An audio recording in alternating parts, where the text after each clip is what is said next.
Good morning and welcome to Source of Truth and our daily live stream devotional. We're glad you're with us today. We're going to be in the book of Matthew as we continue our study through the first coming of Jesus Christ, and we continue to look through aspects of the Christmas story. And today we're going to be out of Luke and move over to the book of Matthew as we jump into a different aspect of one of the three core. You've got where Jesus was born, you've got the shepherds, and we're going to look at the beginning, talk a few days about the wise men and Herod and all of the things that take place centering around the birth of Jesus and some of the aspects. Now, I mentioned at the beginning of this that one of the things that is unique when you begin to look at things like the nativity scene, that the story we're going to look at today does not completely match with the nativity scene, because we know that, as we'll see over the next couple of days, the wise men were not present at the actual birth of Jesus. They were not present at the stable or barn or wherever it was that he was born at this time, and they were not present that day. We know by a couple words we'll evaluate here, and we'll see through Scripture that they were not there. Now again, I don't think it's biblically wrong per se to put the wise men there, because as we see it, it is an integral part of the birth of Jesus, of him as a baby, as a child, and a reminder that he is the king, and he at that time was the future king, and obviously still is the future king as we look forward to the millennial reign. So I think putting him in there is a good thing, because it reminds people of that in this Christmas setting. And so let's go ahead and begin as we read in Matthew chapter 2. Matthew chapter 2 says, "Now when Jesus was born in Bethlehem of Judea, in the days of Herod the king, behold, there came wise men from the east to Jerusalem, saying, Where is he that is born King of the Jews? For we have seen his star in the east and are come to worship him. When Herod the king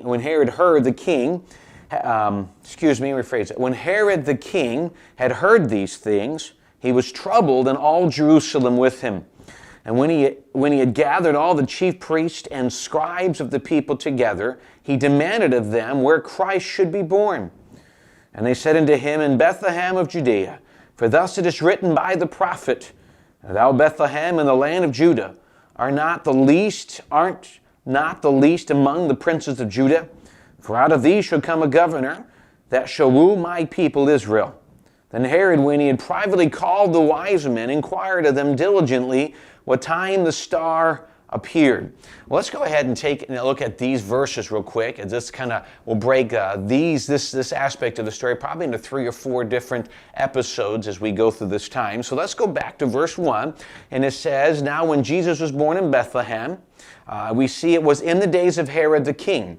Now remember, we talked a little bit about this. Julius Caesar's nephew, he was a king. He was an older man at this point and known as a very evil king. Now please remember, it's uniquely when we talk about the idea of the king, because he was really placed there by Rome.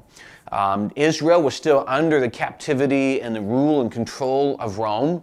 The people were striving heavily with the desire to throw off Roman rule and to be able to have a free Jewish king back on the throne. And they were someone who would see the need of Israel and give freedom to them and bring back their identity. And they were still under a man that was placed there by Rome. So really, he was more of a figurehead than anything, because Rome was still in control. And so Rome could come and tell Herod to do pretty much whatever they wanted to. And so he was an angry man. He was a very jealous man, easily quick to kind of eliminate any competition to his throne. And obviously, since he's not really the king in the full sense of ruling, as Rome was over top of him, that in itself became a great frustration. Then obviously there were the rulers of the synagogue, and those people ruled differently. And so it was a unique time, as if you study out how all of it worked when there's a trial of Jesus, and they had to go to the Sanhedrin, and they go to Pilate, and all these different things were happening. Obviously it was a unique and strange time of ruling, but at least to the people of Israel, it was an oppressive time. And so this man was an angry, oppressive man, jealous man. And this time, these 3 men come in and basically kind of throw him off and make him angry and make him extremely jealous over this. And so in the second half of verse 1, it says, "There came wise men from the east to Jerusalem. Now, there's been a lot of study as to the east, where exactly where they had come from, how many were there, what was their purpose.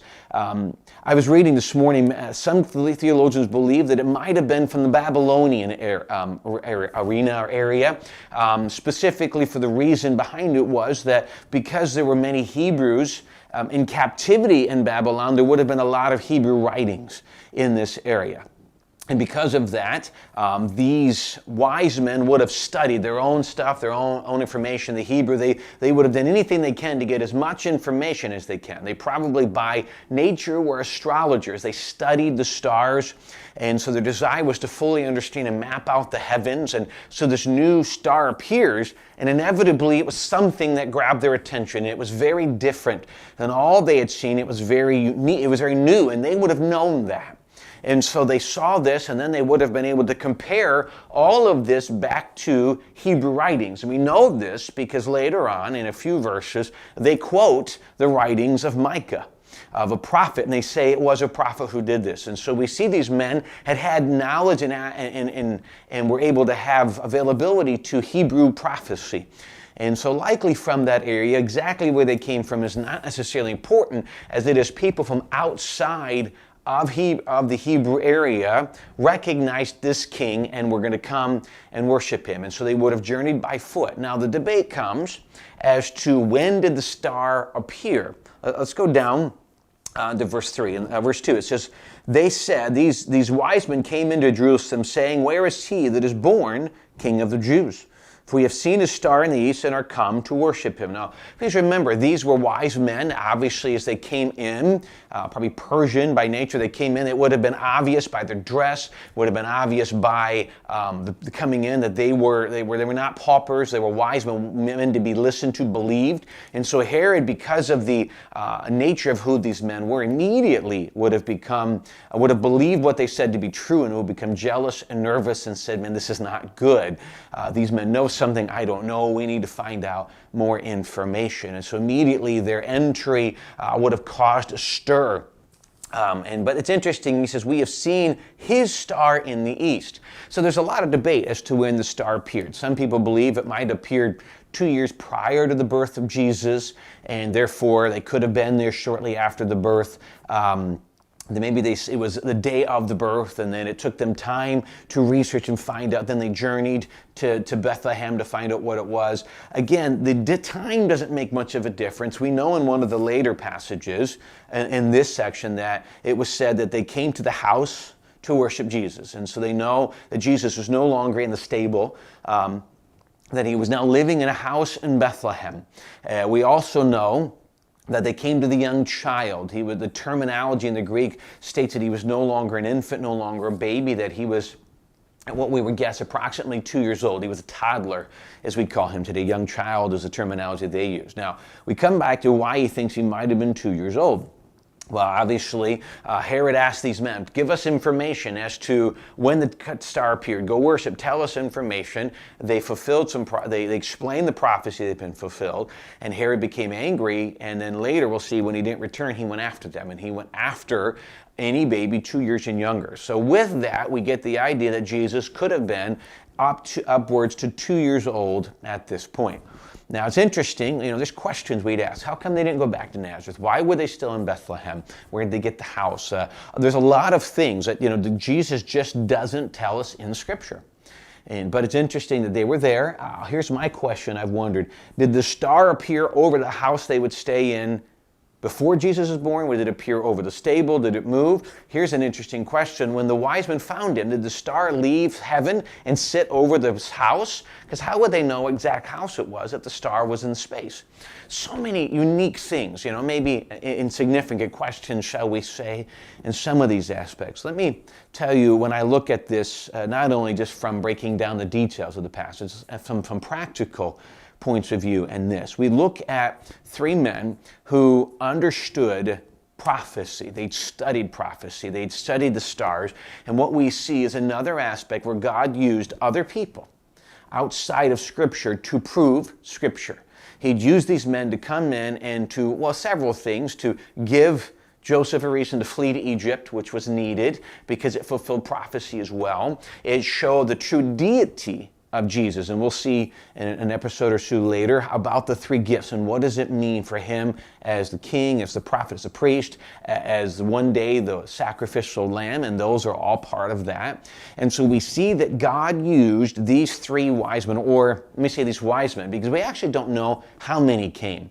Many commentators believe probably more than three, since it was rare for these men of this stature to have gone by themselves, or at least there was a caravan with them. We think, we just come to the assumption three because there was three gifts.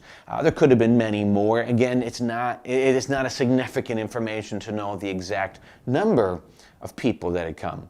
What we do see is the fact that these men did come in a full recognition that this was King of the Jews. Prophecy, fulfillment. So there were still so many ways for the Jewish people to recognize who Jesus was. And so even though it was not done in the grand scheme as it would have been done for a prince to have been born in that day, where it would announce to the people, to the royal family first, then to the people, and would have been glorified, it was done uniquely, but it was done uniquely by God on purpose. Because of the reason that what Jesus was coming. He wasn't coming to rule and reign this time. This was his first coming, his second coming that we're still looking forward to when he comes to the earth for the millennial reign at the end of the tribulation. That's the coming we look for, where he will ultimately sit on the throne of David. He will fulfill that prophecy, which we still look forward to. One of the things I look at this from an application point of view is as we look at this part of the story, we're reminded of the deity of Jesus. We're reminded of the sovereignty, that this is God in human form, which we consider just the aspect that he's in human form. God willingness to take on flesh, to take on the limitations and all of the struggles of the human flesh due to the curse. And then be there so that he could go to the cross and feel the physical pain to be able to pay our punishment, which is why he came the first time. All of that is a reminder that this entire thing, that God took on flesh for you and for me, to give us salvation, to be, as the word says, Emmanuel, God with us, to be with us, to help bring reconciliation between a holy God and a sinful man. And there's so much behind the fact that his deity was absolutely necessary for him to have done everything he needed to do in the 33 and a half years he was on this earth. And I'm so grateful for just this reminder of the deity and how God works every detail out, which again reminds me, he's not surprised by what things going on. He's in control. And that is such a powerful truth for us to be reminded of today. Thank you so much for taking this Friday to join us as we evaluate Scripture, as we look at this, what is a very familiar story, and be reminded of the grace of God to be able to offer and to give his Son in such a humble way so that we ultimately can have a home in heaven and reconciliation with God. We hope you have a great weekend. We hope to see you Sunday. Again, no 9 o'clock mitigation service for this week. There'll just be a 10 o'clock service, so either here on person Sunday at 10 or online. And we look forward to having you join us as we have a great day, as we're reminded of all the goodness that God has done through this Christmas season. We hope to see you this weekend and look forward to seeing you back here again on Monday. God bless.